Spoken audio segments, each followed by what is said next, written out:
Bien,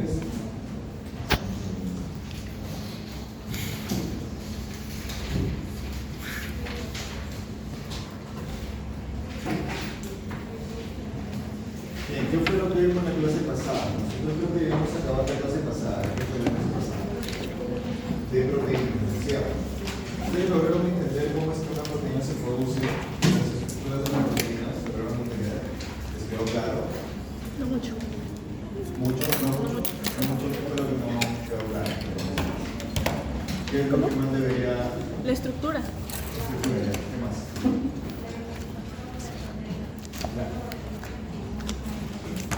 Método de Lisa y de Westphal. De eso no voy a ir luego, con respecto a la estructura, sí voy a tener que explicar. Lo que pasa es que dentro de las técnicas de Lisa y de Westphal, o sea, debería ser solo una clase de eso. No puede ser en los últimos 10-15 minutos porque es mucha información para poco tiempo. Entonces, lo dejamos como algo accesorio. Igual me viene el examen. En el examen sí le puedo hablar un poco de la estructura. Hablar un poco de la estructura, eso sí. Entonces, solamente tienen que recordar las estructuras, los niveles en que las proteínas se estructuran son 4. Y por estructurar quiere decir que se doblan. Básicamente que se doblan. El primer nivel no es ni siquiera un doblez. El primer nivel de estructuración, con estructura primera se refiere simplemente a qué secuencia de aminoácidos tiene, a los aminoácidos que tiene, nada más. Tiene glicina, tiene alanina, ¿cuántos? ¿En qué posición? Entonces la estructura primaria va a estar definida como la secuencia de aminoácidos, desde el extremo N-terminal al extremo, ¿cómo se llama el otro extremo? C-terminal, exactamente. ¿Cómo nosotros reconocemos el extremo N-terminal? Y no se preocupen que si estamos haciendo repaso o hablando de lo que nos quedó claro, ¿por qué? Porque la clase de hoy no se va a atrasar con respecto a la próxima semana. Esta clase tiene como 75 slides. Da lo mismo si se hace en una clase o en dos clases. Entonces, tal vez lo más importante es que le prestemos atención aquí.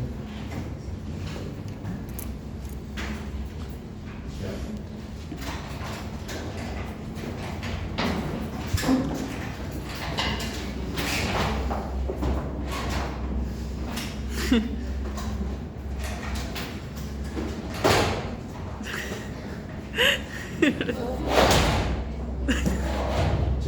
Creo que me va rompiendo esto.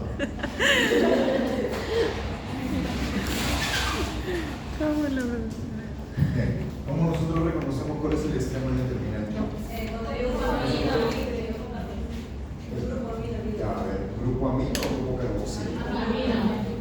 Grupo amino tú lo vas a ver así, ¿cierto?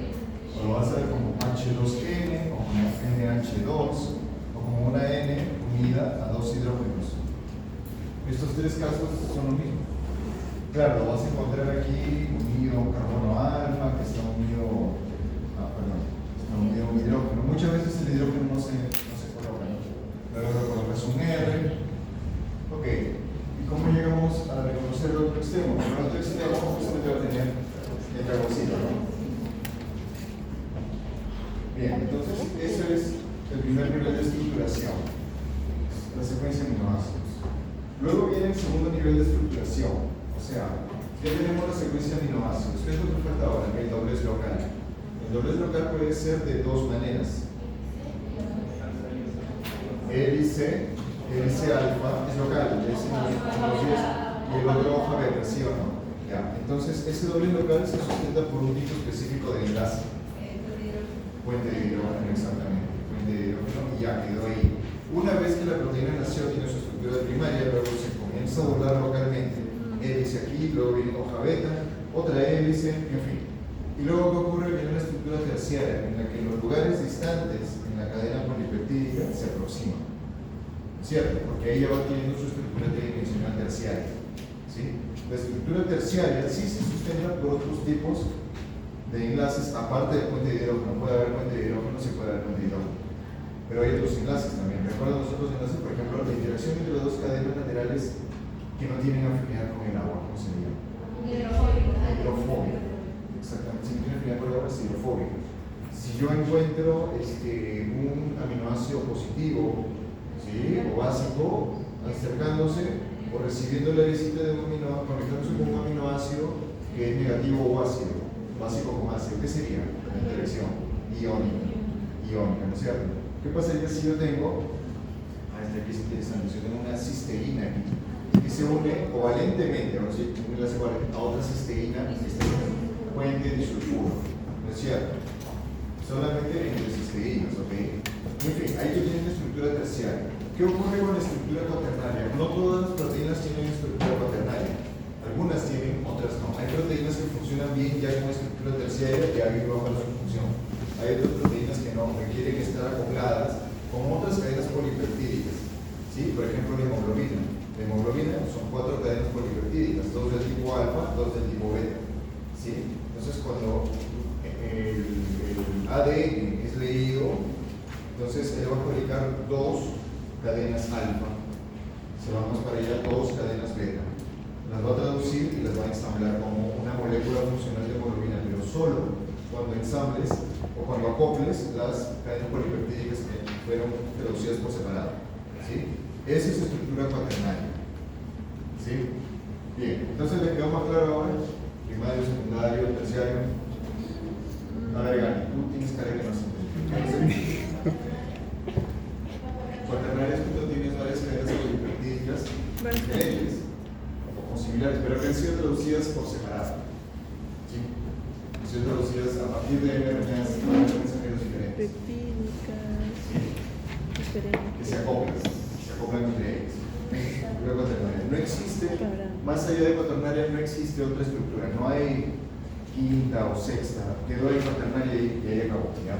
¿Qué cosa más no han entendido o no les quedó claro de la clase anterior? Hemos hablado de proteínas, hemos hablado de... El enfoque isoeléctrico. El enfoque isoeléctrico, ya, esa es otra técnica que también fue discutida como... El enfoque isoeléctrico tiene su base en lo que es el PI de la proteína y el PI del aminoácido. PI es un concepto que se refiere a la carga que tiene una molécula. El punto isoeléctrico. ¿Qué es el punto isoeléctrico? Una molécula puede tener carga, pero esta carga no va a ser constante a lo largo de las fajas, del intervalo de pH. ¿Por qué? Porque el pH, mientras más ácido, tú vas a tener más protones en el medio. Mientras más básico, lo que vas a tener es una predominancia de hidroxilos en el medio. Dependiendo si tienes más protones o más hidroxilos, la proteína va a adquirir una u otra carga. ¿Por qué? Porque, por ejemplo, la proteína es ácida, entonces suelta su protón se queda con carga negativa, porque la proteína tiene carga negativa. ¿Sí? Lo que pasa es que yo coloco imaginariamente agarro esa proteína con carga negativa y la pongo en un medio ácido. El ácido se caracteriza por tener un montón de protones en el medio. Esos protones van a encontrar interacción directamente con esta proteína que tiene carga negativa, ¿no es cierto? ¿Por qué? Porque el protón que es positivo se une a la carga negativa. ¿Sí? Entonces la proteína dejará de tener carga negativa, la tendrá carga neutra. ¿Sí? ¿Qué pasa si a pesar de eso tiene grupos que se pueden ionizar con los protones? Que son neutros, como el grupo amino, el NH2. Pero si tú lo colocas en el medio ácido, es una base. ¿Y una base qué característica tiene? Acepta protones del medio. Entonces se va a cargar positivamente. ¿Ya? Pero tampoco se preocupen que eso no va a entrar en el examen, pero por eso ¿ya? ¿Por qué? Porque esas son técnicas, como yo les digo, el enfoque isoeléctrico, si quieren lo pongo para el siguiente examen también. ¿Ya? ¿Qué más no han entendido? ¿Vendrá algo de los antibióticos? Los antibióticos, ¿ya? ¿Qué más? Los informes. Anticuerpos. Ya. ¿Qué más has entendido que no quedó claro de los...? Si tiene alguna relación. Algunos antibióticos van a atacar directamente. Recuerda, el antibiótico no necesariamente. Algunos antibióticos van a actuar directamente sobre una proteína que ya ha sido producida, ¿sí? Pero hay antibióticos que van a atacar al proceso. ¿Cómo es el proceso? Atacan a las enzimas o a los ribosomas. ¿No? Ataca a la RNA polimerasa, a la ADN polimerasa, al ribosoma, a su unidad mayor, a su unidad menor, ¿sí? Entonces atacan los procesos en vez del producto final. Pero los antibióticos tienen amplio espectro. Pueden atacar en varios puntos. ¿Sí? Ahora, ¿por qué tú diseñas antibióticos, por ejemplo, que vayan o bastante apreciado que tú diseñes antibióticos contra el ribosoma, porque el ribosoma de los procariotas es único, ¿no es cierto? El ribosoma de los procariotas, ¿cómo se llama el ribosoma de los procariotas? 70S, ¿cuánto es de los procariotas? 80S, eso quiere decir que la composición es diferente. Por eso se llama uno 70S y los otros 80S. 70 y 80 se refiere a la densidad del chikungunya normanera, ¿no? Es complejo como particular. La composición es ligeramente diferente, entonces el mecanismo de bloqueo también va a ser diferente. ¿Por qué yo quiero esto? Porque en el momento que yo coloco un antibiótico, yo quiero. Un antibiótico es un arma, ¿ok? Es un arma que va a estar dirigida solamente contra 70S y no va a afectar a 80S. ¿Sí? Porque es específico para 70S debido a la estructura que tiene la 70S, que es ligeramente diferente del 80S. ¿Sí? Entonces, esa es la especificidad que tú buscas. Bien. Y respecto a los anticuerpos, ¿qué fue lo que no entendieron de los anticuerpos? Los anticuerpos les quedó claro. Los anticuerpos son proteínas, ¿no? Son proteínas que tienen estructura cuaternaria. Bien, chicos, vamos a avanzar con la clase de hoy tranquilos. Y de repente podría mostrarles, sí, un poquito de los anticuerpos, porque como es proteínas, no es que vaya a venir en el examen, pero me gustaría que lo tengan claro. El anticuerpo es bien fácil. El anticuerpo es bien fácil de explicar. Vamos a ver temporalmente la clase anterior. Vamos a ver la clase anterior.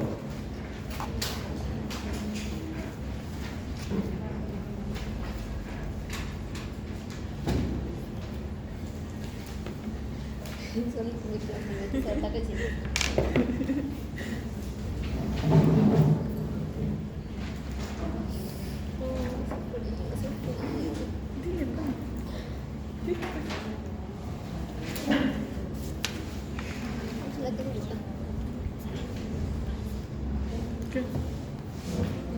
Cuando ustedes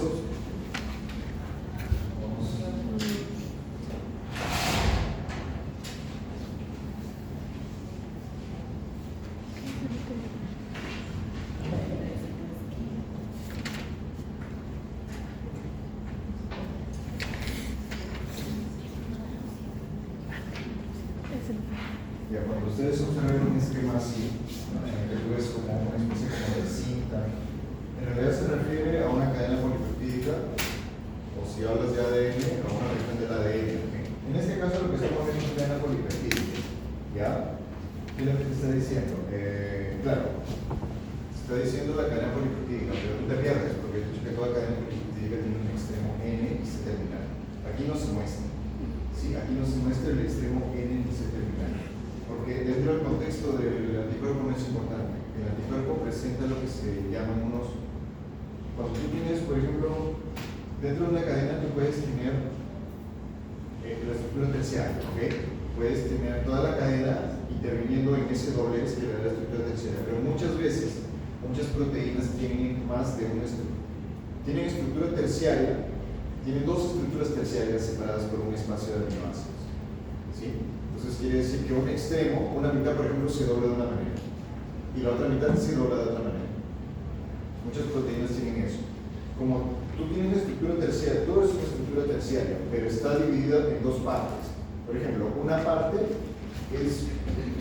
se dobla de manera que pueda reconocer un receptor y la otra parte se dobla de una manera que tenga función catalítica. Entonces es como si fuera una enzima que al mismo tiempo puede unirse a un receptor, eso llega todo el receptor. ¿Okay? Entonces tú tienes dos funciones separadas dentro de la misma cadena polipeptídica. Cuando tú tienes dos dobleces dentro de una misma cadena polipeptídica, a eso le llamas dominio. ¿Okay? Entonces aquí te dejan a ver. No le dice ya. Muchas veces van a encontrar, por ejemplo, es el dominio. ¿Sí? Dominio de unión al antígeno. ¿Qué ocurre? En este caso el anticuerpo está constituido por 4 cadenas polipeptídicas. 2 cadenas polipeptídicas son de ese tamaño, son grandes. ¿Okay? Y las otras 2 cadenas son las que están en azul. Son las cadenas que se llaman ligeras. Estas cadenas, todas estas cadenas están interactuando mediante qué tipo de enlace, pueden observarlo ahí. Puente disulfuro, ¿no? Entre esta ligera y esta pesada. Entre las dos pesadas, inclusive tenemos dos puentes disulfuro. Yo te había dicho algo. El puente disulfuro le ayuda a dar una estabilidad a la proteína donde es secretada. Porque cuando va a ser secretada se va a encontrar con diversidad de medios. Puede estar en la sangre, puede para el tejido también, puede estar dentro de algún tipo especial de compartimiento que es un poco, por ejemplo, existen anticuerpos que son producidos y van directamente en la leche, ¿sabían eso? En la leche. Y la gallina cuando produce, también produce anticuerpos y lo colocan, ¿sabe a dónde? En la yema. La gallina produce anticuerpos, o sea, la mamá siempre protege a la cría que está por nacer. Entonces, en los mamíferos se crea un tipo de anticuerpo llamado inmunoglobulina A, ¿sí? Que es la que va a estar presente en la leche. En el caso de la gallina también produce anticuerpos, pero como la gallina no le da de matar al pichón, ¿qué es lo que hace? Deposita esos anticuerpos en la yema. Y esos anticuerpos se llaman anticuerpos o inmunoglobulina Y. ¿Por qué Y? Porque en inglés yema es yolk, ¿sí? Y es con Y. Entonces, hasta podría ser, ¿no? Y de yema, sí, porque hay anticuerpos en la yema. Es la protección que va a tener el futuro pichón cuando se desarrolle, va a tener ya los anticuerpos presentes, ¿sí? Entonces, esos anticuerpos tienen esa estructura, ¿no? Bien, puente disulfuro, la región variable. ¿A qué se refiere la región variable? La región variable es justamente lo que le permite al anticuerpo diferenciar entre una bacteria, un virus, un parásito, un hongo, ¿ok? La región variable, como su nombre lo dice, siempre va a tener diferentes aminoácidos. Pero chicos, eso lo vemos, o lo van a ver ustedes en inmunología. Ahorita tienen que saber solamente la estructura del cuadro, ¿sí? Dos cadenas pesadas y dos cadenas ligeras, ¿ok? Ahí estamos observando más o menos el tipo de unión que mantiene la estructura estable, que es en este caso el puente disulfuro. Y nada más, vamos a ver aquí, solamente eso. Y los anticuerpos generalmente, claro, se les recibe como en forma de Y, porque justamente tiene la forma de Y. Si nosotros vamos a ver, ya se han fotografiado anticuerpos, eso es lo mejor, ya existen fotografías de anticuerpos.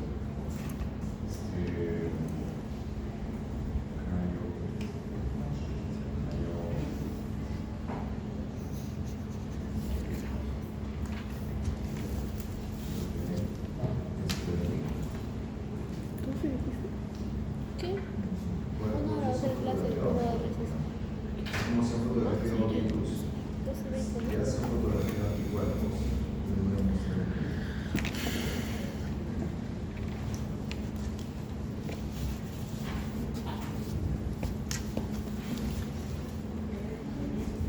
La estructura tridimensional de un anticuerpo es esa que ven ahí, ¿sí? El esquemita, este esquemita de aquí es lo mismo, ¿no? Cadena pesada y la cadena ligera, pero se doblan adquiriendo justamente esta estructura. Parece una letra Y o una letra T. Esa es la estructura, esa es la forma de la molécula del anticuerpo, ¿ok? Y esto se ha llegado a fotografiar ya, pero yo me encuentro.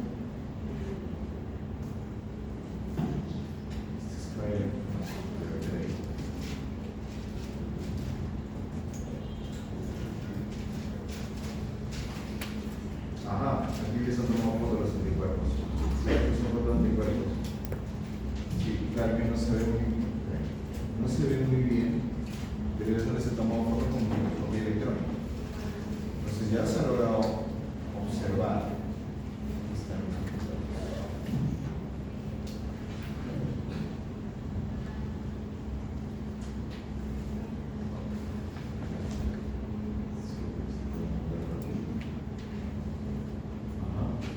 Entonces, ya lo que pasa es que aquí se logró fotografiar los anticuerpos con microscopía electrónica. Entonces pueden ver aquí que tienen como tres partecitas, ¿no?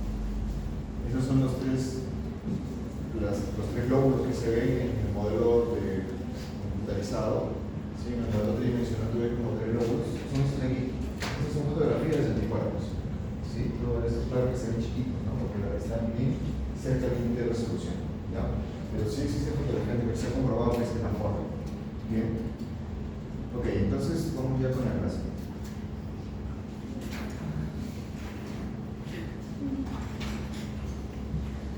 Bien chicos, entonces nosotros ya hemos visto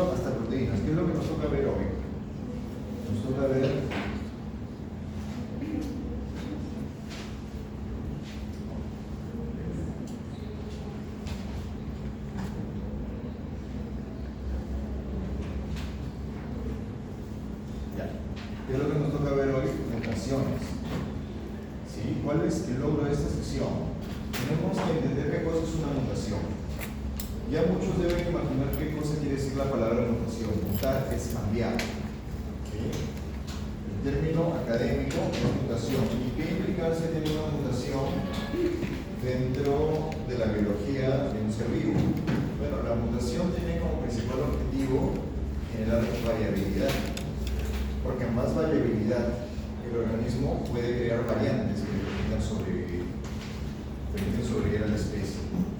¿Sí? Es a través de la mutación, no solamente a través de la mutación, hay otros mecanismos, pero no mecanismos principales a través de los cuales las especies pueden evolucionar y no extinguirse a lo largo del tiempo, es la mutación. ¿Sí? Es así como el dinosaurio pudo haber evolucionado hasta qué animal ha evolucionado, hasta la gallina. Las aves actuales son descendientes de los dinosaurios. ¿Okay? Y así sucesivamente, ¿no? Hay especies, por otro lado, hay especies que no han necesitado mutar, ¿no? Por ejemplo, los cocodrilos. Lo único que han hecho ha sido los tamaños, ¿no? Cocodrilos, serpientes, ¿no? Antiguamente eran como gigantes, ahora son más chicos, pero básicamente el gran de la vida, ¿no? Si ustedes van al Museo de Historia Natural, ustedes conocen el Museo de Historia Natural, de mucho hablar. El Museo de Historia Natural es un museo que pertenece o está asociado a la Universidad de San Marcos, que queda en la Avenida Henares. Es un museo donde ustedes van a encontrar especies de animales disecadas, ¿sí? Y plantas también, y minerales también. ¿Qué? En el Museo de Historia Natural ustedes van a encontrar el cráneo más o menos de ese tamaño, de lo que se llama más o menos así, gigantesco. Es el cráneo de un purusuchus. Es un antecesor de hace 15 millones de años del cocodrilo caimán. Es un cráneo gigantesco. O sea, eso de una sola mordida yo no comía, ¿no? Hay que agradecer que ahora vienen solamente 3, 2 metros, ¿no? Bien, entonces chicos, mutación. Claro, vamos a hablar, ok, ya les hablé un poco de evolución. Pero la evolución involucra un proceso que está demostrado que se llama la selección natural. Solamente existe selección natural, no, también existe la selección artificial. ¿Qué quiere decir selección artificial? El ser humano ha metido la mano ahí. ¿Y en dónde observamos? Nosotros observamos selección artificial en todas las especies que nos benefician de alguna manera. Sean estas animales, o sean vegetales, o sean de algas o de lo que fuere. Por ejemplo, el perro. ¿No es cierto? ¿El perro qué cosa es? ¿Descendiente de quién? ¿De lobos? De los lobos. Ustedes sabían, por ejemplo, que el perro tiene una capacidad de digerir almidón que el lobo no tiene. ¿No? ¿Por qué? Porque el lobo, bueno, el almidón ¿dónde lo encuentras? En el hemisferio inferior. ¿Tubérculos? ¿Dónde encuentras el almidón? ¿En Carbohidratos. animales o en plantas? En plantas. En plantas. ¿Y el lobo de qué se alimenta? ¿De plantas? Solo se alimenta de carne. Entonces los carbohidratos del animal, ¿no? Del hígado, del glucógeno, ¿no? Del músculo, básicamente. Por eso ustedes tienen que saber el glucógeno. Ustedes saben que el glucógeno, la mayor parte se almacena en el hígado, ¿no? Y otra parte en el músculo. Otras células también tienen glucógeno, solo que en cantidades muy mínimas, ¿ok? Básicamente hígado y músculo. Entonces de ahí saca el lobo, que es cualquier otro carnívoro, va a sacar los carbohidratos que necesita. Pero el perro adquiere la capacidad de poder digerir el almidón. ¿Por qué? ¿Por qué creen ustedes que adquiere esa capacidad? ¿Por la evolución? Durante la domesticación, en algún punto de su momento evolutivo, tuvo que arreglárselas con el almidón que los personas le colocaban. ¿Por qué? Porque el almidón forma hasta ahora base de nuestra dieta. Entonces es lógico que las especies de cierta forma hayan convergido. Entonces el perro tiene capacidad de poder digerir almidón que el lobo no tiene. ¿Por qué les hago esta acotación? Muchas especies derivan, bueno, todas las especies que nosotros utilizamos para nuestro beneficio, por ejemplo, el cerdo, el caballo, la vaca, la cabra, todos esos animales, todos derivan de una especie inicialmente que era salvaje, una especie salvaje. El ejemplo más común es el perro, ¿no? Ahora, yo les hago una pregunta, ¿no? Todos los lobos se transformaron en perros de raza. No. Hay lo que se llama como, sería el chusco, ¿no? Es el perro que nunca fue una raza, solamente el animal que fue los seres humanos sin necesariamente ser manipulado para llegar a ser alguien fuerte, o para ser veloz, o para tener un sentido abusado del olfato, o para pastorear, etcétera, etcétera. ¿No? El animal que estaba ahí, nada más. Sí, entonces no todos los perros son derivados en razas, ¿no? Hay un perro que es el perro, ¿no? El que no tiene razas, pero reúne todas las características. ¿Sí? Bien. Entonces el contenido, vamos a ver mutaciones, definición, ¿sí? A qué nivel ocurren las mutaciones. Tenemos que tener bien claro que los niveles en los que ocurre puede ocurrir a nivel de nucleótido o a nivel de pedazos enteros de ADN. Mutagénesis, ¿a qué se refiere? A los procesos que dan origen a las mutaciones, que causan las mutaciones. ¿Ok? Mecanismos de reparación del ADN, porque al mismo tiempo que ocurre una mutación, esta mutación puede ser beneficiosa o perjudicial. Entonces, dentro de los mecanismos que mantienen al ADN existe un mecanismo en particular que se encarga de reparar daños en el ADN, especialmente durante el ciclo de vida de un organismo. Por ejemplo, si a ti te da mucha luz ultravioleta cuando te vas a la playa, ¿sí? Lo que vas a hacer es dañar tu ADN. Pero si, por ejemplo, te haces una herida o durante tu proceso mismo de tu cotidiano, tú vas a pensar, por ejemplo, que la piel se renueva, automáticamente se renueva cada 2 o 3 días. ¿Qué pasa si esa piel se comenzara a renovar con un defecto genético? ¿No es cierto? Comenzarías a tener problemas en las funciones de la piel, de repente puedes hasta tener cáncer, justamente por eso que tiene que ser afectado. Entonces, ¿cómo? Si ya tú te expones a la luz ultravioleta y no te pasa nada, ¿qué es lo que quiere decir? Tú has activado tu sistema de reparación de daño del ADN. Existe. Nosotros tenemos un sistema de reparación de daño del ADN. El problema es cuando los daños en el ADN superan una capacidad de reparación. ¿Sí? Entonces, ese daño logra ser transmitido a las siguientes generaciones. Y finalmente veremos lo que son enfermedades hereditarias y congénitas. Hay una diferencia. ¿Quién podría decirme la diferencia entre una enfermedad hereditaria o una congénita? ¿Significan lo mismo o significan cosas diferentes? Hereditaria es de los padres. La hereditaria a través de mutaciones, y la congénita que es adquirida durante la gestación. Durante la gestación. Ya. Entonces vamos a ver mutaciones. ¿Ok? Como les dije, la mutación es todo cambio en el genoma. No te está hablando de si es a nivel es en general, cambio en el genoma. Puedes perder la mitad de tus cromosomas. O puedes adquirir una mitad más, como ocurre en el caso de quién. En el caso de trisomía del cromosoma 21 en seres humanos. ¿A qué enfermedad da origen esa trisomía del cromosoma 21? Al síndrome de Down. Al síndrome de Down. Existe el equivalente en ganado, si existe, vamos a ver ahorita. ¿Ok? Esa mutación puede ser, como les digo, beneficiosa o perjudicial. En todo caso, siempre que hay una mutación va a ser detectada y va a ser corregida por el sistema de corrección o reparación de daños para evitar que esta mutación pase a la siguiente generación. ¿Sí? Tenemos que distinguir algo aquí. Nosotros, bueno, aquellos que han tenido biología conmigo, de repente lo recuerdan, y aquellos que no han tenido probablemente no van a tenerlo muy claro, así que vamos a hacer un esquema aquí. Vamos a dibujar un animal. ¿Sí? Vamos a dibujar un animal aquí. Un perro, obviamente. El tiburón de nuevo.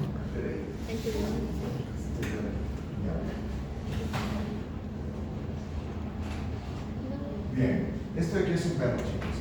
Como todo mundo está constituido por células.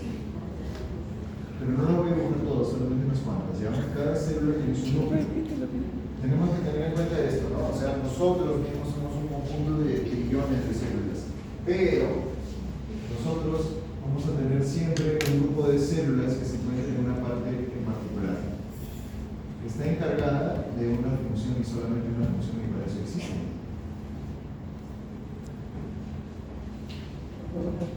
Este conjunto de células de este perro tiene una función de reproducción, o sea, generar un perro. ¿Sí? ¿Cómo yo le llamo al conjunto de células que está destinada crear un nuevo ser dentro de un organismo de reproducción sexual. Germinales. Estas son las células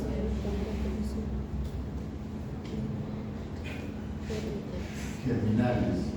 Es cierto, son las que dan origen, ya saben ustedes, al espermatozoide y al óvulo. ¿Y cómo se le llamará entonces a todo el otro conjunto de células que conforman todos los tejidos, todo el resto del cuerpo de perro? Si esas son germinales, ¿cómo se le llama a estas células que yo no voy a dibujar por todo el cuerpo? Pero se les llama células somáticas. ¿Por qué tenemos que hacer una salvedad?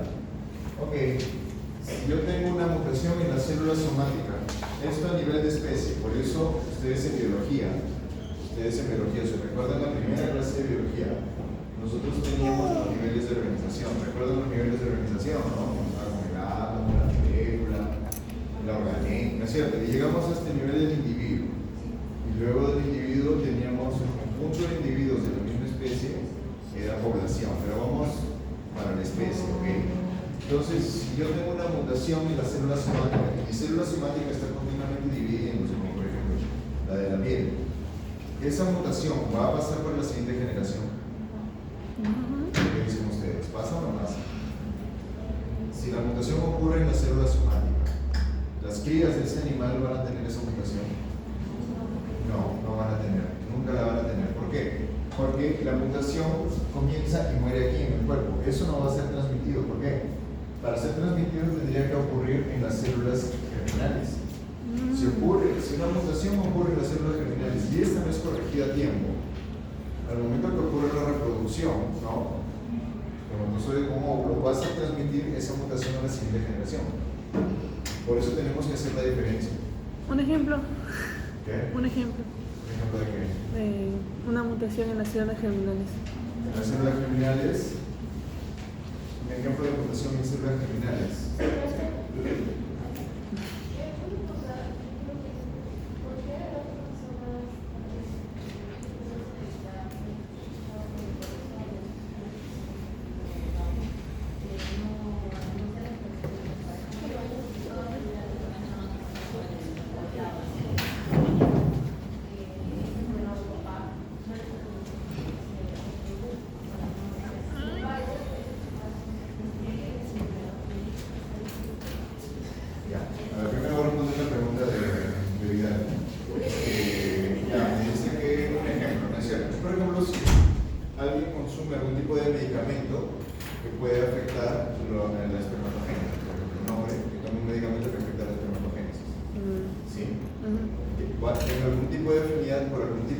Que solamente se encuentren en el epidídimo, ¿okay?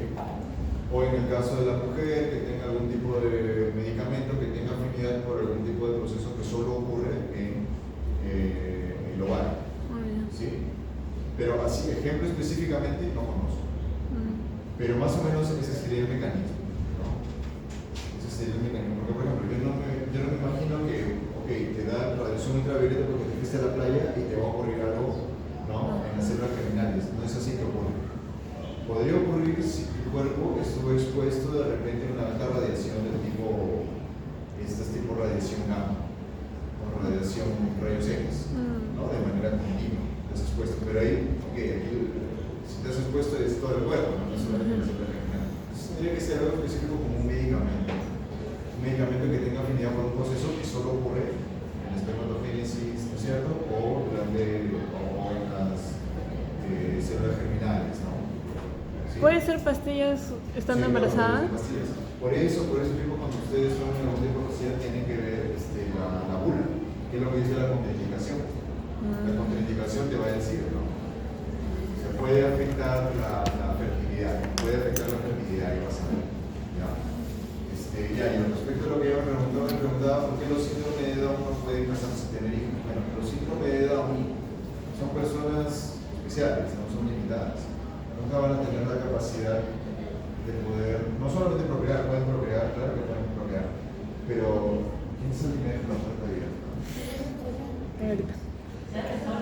Se abre sola.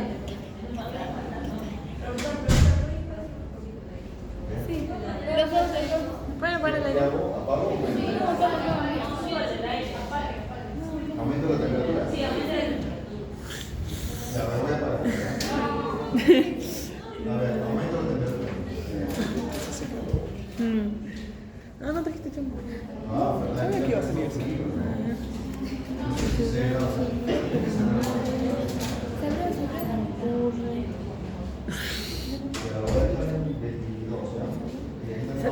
¿Viste la página de usuario que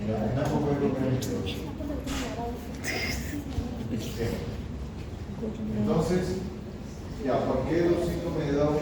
No es que no pueden, se pueden reproducir sin tener hijos, pero un síndrome de Down no tiene la misma capacidad que un adulto ya maduro para sostener una familia, ¿no? Para criar un hijo. O sea, vas a estar criando un hijo que vas a tener que darle al Estado para que le encuentre un orfanato. Es la idea.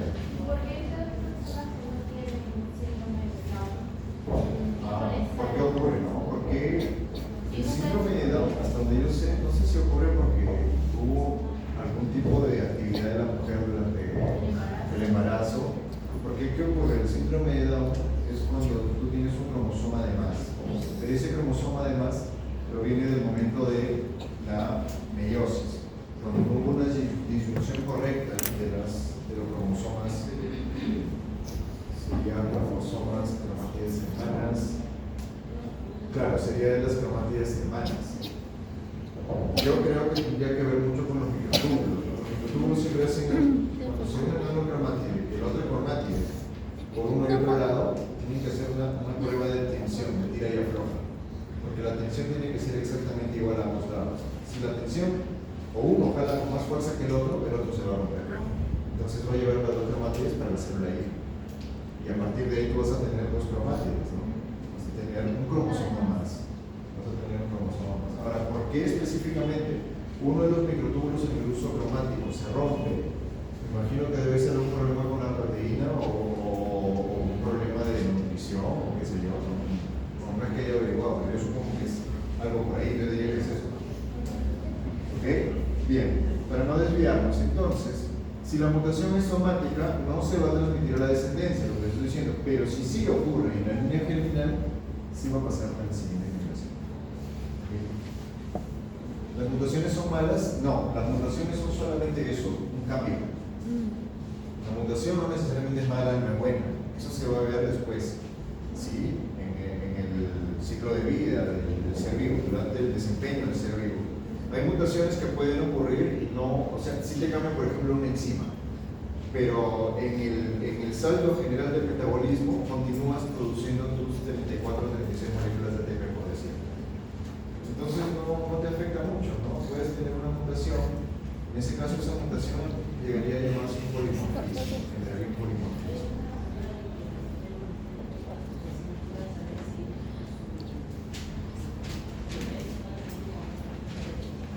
Se hacen test genéticos, en los bebés se hacen test genéticos, claro. Puede interrumpir, ya sería otra cosa. ¿Okay?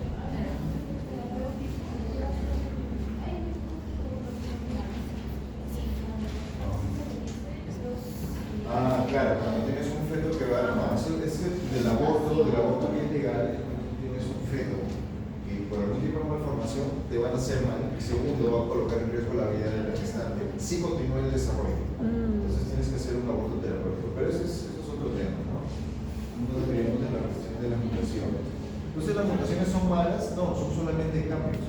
¿Sí? Que sea malo o bueno va a depender de cuánto afecte el desempeño de ese organismo en su ambiente. ¿Okay?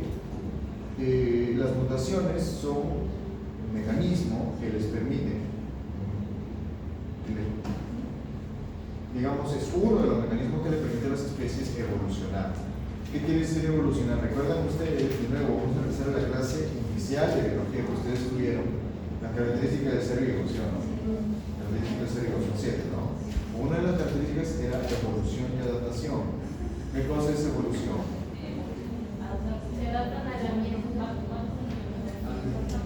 Es cambio. Es cambio a lo largo del tiempo, a lo largo de las generaciones. ¿Sí? Eso es adaptación. Por ejemplo, ustedes habrán visto la tribu Bajar. ¿Saben lo que es la tribu Bajar? Sí, saben lo que son esos seres humanos que viven en el sudeste asiático y pasan la mayor parte del tiempo nadando y cazando debajo del agua. Tienen extremidades largas, en fin, tienen adaptaciones, no son otra especie. No son ellos son seres humanos, pero tienen adaptaciones. Si tú te vas a la selva, por ejemplo, la selva de Brasil, se ha encontrado una tribu que tiene los dedos de los pies, literalmente así, el pulgar separado del resto de los dedos, no está junto como nosotros. ¿Por qué? Porque les permite subirse mejor a los árboles. Esa es adaptación. No sé, una tribu de Brasil. O sea, digamos que están evolucionando. Si continúa esa especie, no, esa tribu continúa de aquí a 5.000 años, 10.000 años, de repente van a tener dedos más largos, no van a agarrarse, van a regresar a tener manos igualito que los primates, no que los chimpancés, ¿sí? Porque están regresando a la vida arborícola, ¿ok? Mutación. Mutaciones son consideradas en la evolución, aparecen y la selección natural se encarga de eliminarlas o mantenerlas en la población. ¿Ok? La selección natural se encarga de fijarlas o eliminarlas, dependiendo de cuán beneficioso o perjudicial sea esa mutación para el organismo. ¿Ok? Entonces, aquí un ejemplo que luego vamos a ver. Criterios para clasificar las mutaciones. Varios criterios, ¿no? A ver, el más común, por su tamaño. Las mutaciones pueden ocurrir a larga escala cuando involucran pedazos de los cromosomas, pedazos grandes de ADN, ¿sí? O pequeña escala, cuando involucras un cambio de bases, 2 bases cambiadas, 3 bases cambiadas, o no necesariamente cambiadas, puedes perder las bases también, o puedes ganar bases. Puede ocurrir eso, sí, puede ocurrir. ¿Ya? Por su impacto en la secuencia de la proteína, ok, mutación sinónima. ¿En qué momento tendremos una mutación sinónima? Esto se debe justamente a la redundancia del código genético. Por ejemplo, ¿qué pasa si el codón de terminación, ¿sí? Una proteína tiene el codón de terminación así, UGA, y luego ocurre una mutación que logra ser transmitida a la descendencia, y en esa proteína ahora ya no es UGA, ahora es UAA. ¿Ocurrió la mutación? Sí. ¿Pero cuál es el efecto en la proteína? Ninguno. Porque continúa siendo un codón de terminación, ¿no es cierto? Nosotros tenemos 3 codones de terminación, ¿sí? O sea, podría ocurrir, literalmente, otra mutación, podría ocurrir UAG y continuaría dando la misma proteína. El problema sería si yo, por ejemplo, ahora cambiara a AAG. Ahí voy a cambiar de una mutación que es un codón de terminación a un aminoácido. Sí, entonces voy a producir una proteína anormalmente más larga, porque voy a continuar agregando aminoácidos. Bien, por su efecto en la función de la proteína, 2 efectos: o bien mejoras la función de la proteína o la disminuyes. Son esas 2 opciones. ¿Sí? ¿Por qué? Porque en el caso de que tú no tengas impacto en la secuencia de la proteína, puedes tener una mutación sinónima, ¿no? Siguiente. No sinónimas sin sentido, ¿no? Ya eso lo vamos a ver por su localización. Puede estar presente la mutación en el ADN codificante o en el ADN no codificante. O puede estar presente en el promotor, o la mutación podría estar presente en el intrón o en el exón. ¿Ok? Por el tipo de cromosoma involucrado. Aquí tenemos también que hacer otra salvedad. Chicos, pensé que estaba proyectando. Disculpen, a ver esto.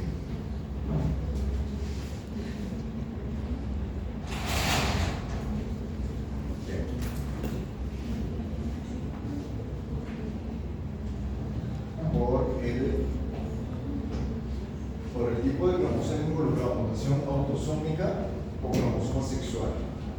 Todas las células, incluidas las somáticas y las germinales, todas van a tener cromosomas autosómicos y el par sexual. ¿No es cierto? ¿Sí? ¿Recuerdan eso? Nosotros tenemos 46 cromosomas, o sea, 23 pares. ¿Sí? 22 pares son cromosomas autosómicos. Y los otros 2 pares, perdón, y el último par es el par 23, que es el par sexual. ¿No es cierto? El XY para los hombres, XX para la mujer. ¿Y qué cosa es el cromosoma sexual? Es lo que define el género. El sexo, las características sexuales del individuo. ¿Sí? Entonces, XY para machos, XX para hembras. Bien. Y más criterios de clasificación, ¿no? Entonces, Mutaciones según el tipo celular. Según el tipo celular, recuerden, es nuestro perro con las células azules. ¿Recuerdan eso, no? Entonces, la parte del, por ejemplo, en esta mujer ocurre una mutación en el tubo del corazón. Entonces, ocurre una mutación en el tubo del corazón. Ok, las células del corazón se van a dividir y van a tener esa mutación, pero cuando ella tenga sus hijos no van a adquirir esa mutación. ¿Por qué? Porque es una mutación que ocurre en células somáticas del corazón. ¿Qué ocurriría si ella tiene una mutación en los ovarios? Ahí sería un problema, porque tomó de repente un medicamento que afectaba un poco la, ¿no? Y acabó teniendo un cambio de base, no sé. Entonces es una mutación que se generó, no fue reparada y pasó para la siguiente generación. ¿Ok? Ok, primero vamos a ver las mutaciones de la lista.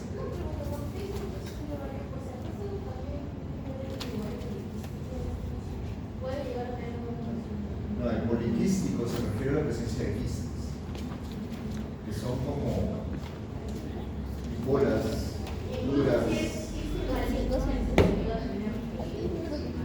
Ya, lo de los pelos no sé, pero si hay quistes son como bolas de células, acumulación de células, que están medio como duras porque son fibrosadas y obviamente le quitan función al órgano. Si hay células mutadas ahí, no lo sé. No sé si hay células mutadas. Profesor, ¿y si es cáncer en primera fase? En el ovario.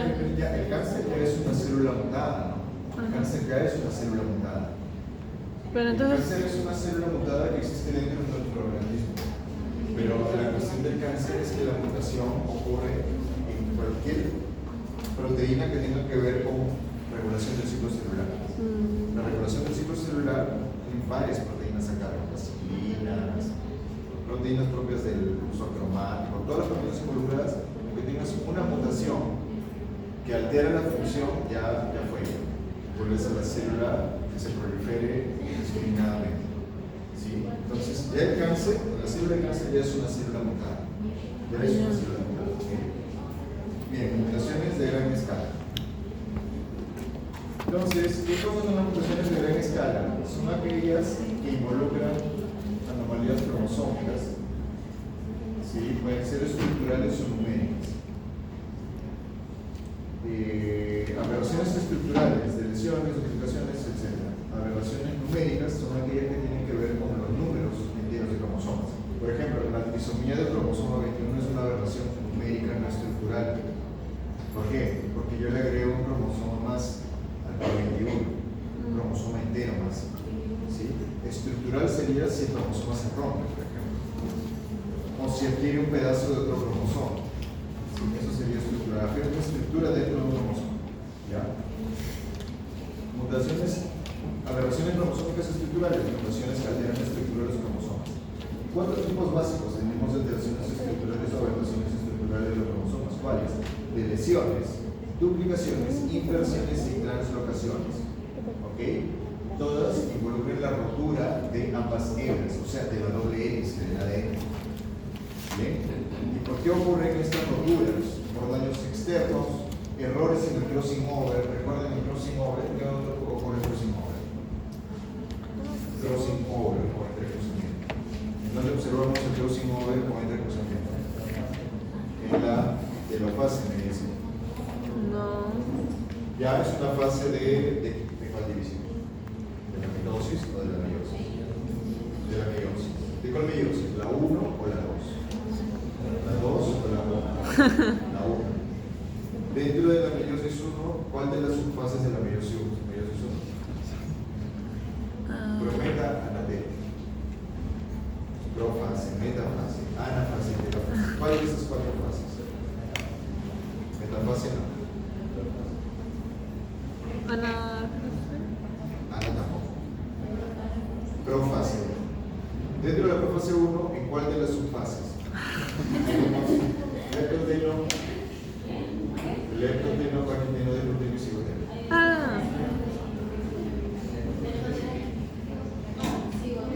Leptoteno, cigoteno, paquiteno y dipoteno.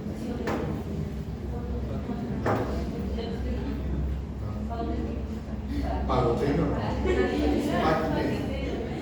En el paquiteno.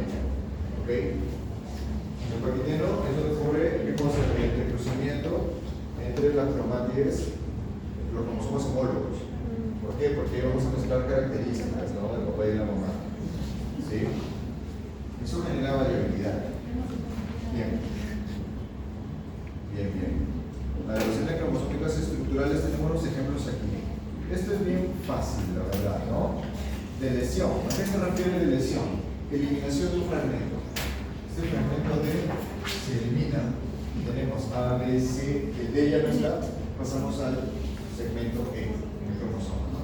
Luego tenemos la duplicación, como su nombre lo dice, un fragmento se duplica, ¿no? Entonces vamos a tener A, B, C, D, E, se duplica, pasa a ser A, B, C, S, D, E. ¿Sí? Inversión. Inversión, entonces, como su nombre lo dice, vas a tener A, B, C, D, E. Aquí vas a tener A, D, C, B, porque has invertido, ¿no? B, C, D, lo has invertido, y te queda como D, C, B y continúa para el otro lado normal, ¿no? Luego tienes la translocación recíproca. ¿Qué quiere decir la translocación? Intercambio de fragmentos entre dos cromosomas diferentes. ¿Sí? Recibes de un cromosoma, tienes de la A hasta la H en un cromosoma y de la M hasta la R en el otro. Intercambios de fragmentos, ¿no? El AB del cromosoma se viene al otro cromosoma y el otro cromosoma intercambia. ¿Sí? Ahora, muchos dirán, ok, profe, pero esto podría ocurrir en el entrecruzamiento, pero el entrecruzamiento ocurre entre cromosomas homólogos. Estos aquí son cromosomas que no son homólogos, son cromosomas diferentes. ¿Sí? El entrecruzamiento solo ocurre entre cromosomas homólogos, o sea, el par 1 del papá con el de la mamá. No puede ocurrir entre el 1 y el 4, entre el par sexual y el cromosoma 3. No puede ocurrir así. Tiene que ser entre cromosomas homólogos.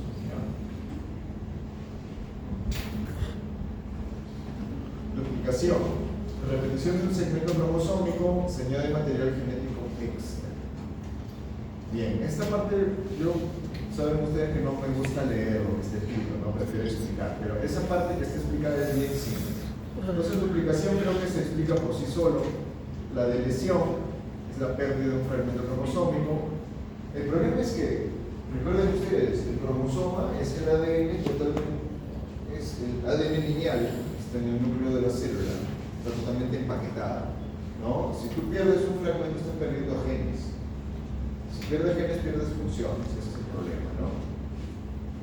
Entonces, de lesión, inversión, ¿sí? Una parte del cromosoma se desprende y se reinserta en el cromosoma en la dirección inversa, no se pierde ni se gana material genético, ¿sí?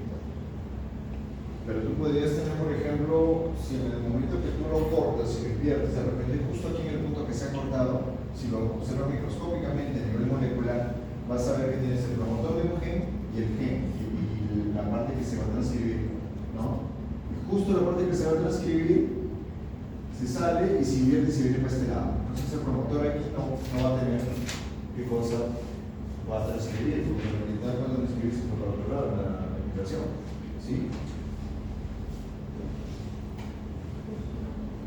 Por ejemplo, ¿sabían ustedes que durante el proceso de evolución, ¿sí? Primero tenemos que aclarar, el hombre desciende del mono, del chimpancé, del gorila. ¿Nosotros descendemos de alguno de esos primates? No descendemos. Nosotros, el chimpancé, el gorila, somos especies que descendemos de un ancestral común. ¿Qué quiere decir ancestral común?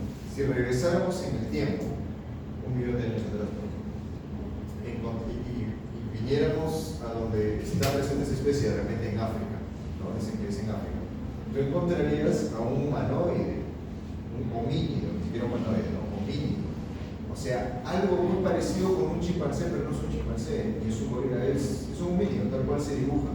No es propiamente un chimpancé, un gorila. Chimpancé, gorila, orangután, Homo sapiens, son especies actuales.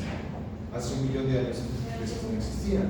Existía un homínido, ¿sí? Que a partir de la evolución empezó a dar origen, por un lado, en África, a los chimpancés, por otro lado, a los bonobos, por otro lado, al gorila. En Asia comenzó una especiación diferente, orangután. Y una de esas ramas que proviene de esa ancestral sí comenzó como a tener la capacidad de poder raciocinar, utilizar el amistades, cooperación, solidaridad, comenzó a cultivar el ser humano. Entonces, ocurre que hay una observación bien clara. Cuando se comparan los cromosomas 4 del humano, ¿sí? Cromosoma 4 humano, cromosoma 4 del chimpancé, y se le secuencia, bueno, se observa pues como el chimpancé debe tener genes muy similares para muchas funciones, ¿cierto? Se observó que en el cromosoma 4, cuando comparado con el cromosoma 4 humano comparado con el del chimpancé, se observa que hay una inversión pericéntrica, o sea, todo cromosoma tiene un estrechamiento en algún punto de su longitud. A ese estrechamiento se le llama centrómero, ¿sí? Ese estrechamiento se le llama centrómero. Es el lugar donde se va a unir el uso mitótico para jalar a una célula o a la otra célula de la mitosis. Bien, entonces ocurrió en algún momento de la evolución que en ese ancestral, si no se sabe cuál fue primero, sí, pero se sabe que en ese ancestral ocurrió un evento de inversión, ¿sí? Ocurrió un evento de inversión. Entonces, uno de los descendientes de ese ancestral comenzó a tener el cromosoma 4 de esta manera y dio origen al ser humano, mientras que el otro tenía su disposición normal, ¿no? La parte de esta original, dando origen al chimpancé. Entonces, la diferencia entre el cromosoma 4 del ser humano y del chimpancé es una inversión pericéntrica, ¿sí?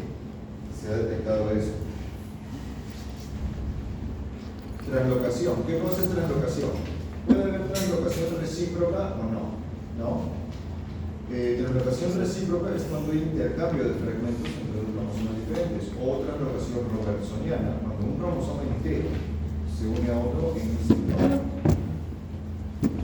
Si, por ejemplo, una condición denominada leucemia mieloide crónica, si está causada por el cromosoma Filadelfia, ¿a qué se refiere? Observo la estructura aquí. ¿Sí? Existe una translocación del cromosoma 9 al 22. Cromosoma 9 al 22 se le pasa. Y por otro lado, una parte del cromosoma 22 pasa al cromosoma 9. ¿Sí? Entonces, eso lleva a una condición llamada leucemia mieloide crónica. Ok, chicos, acabo aquí. Tiene un intervalo de 8 minutos. Ya, 10, ok. Ya. 12:21, 12:30. Hagan lo que tengan que hacer, cogen su agua, no Finalizar el video.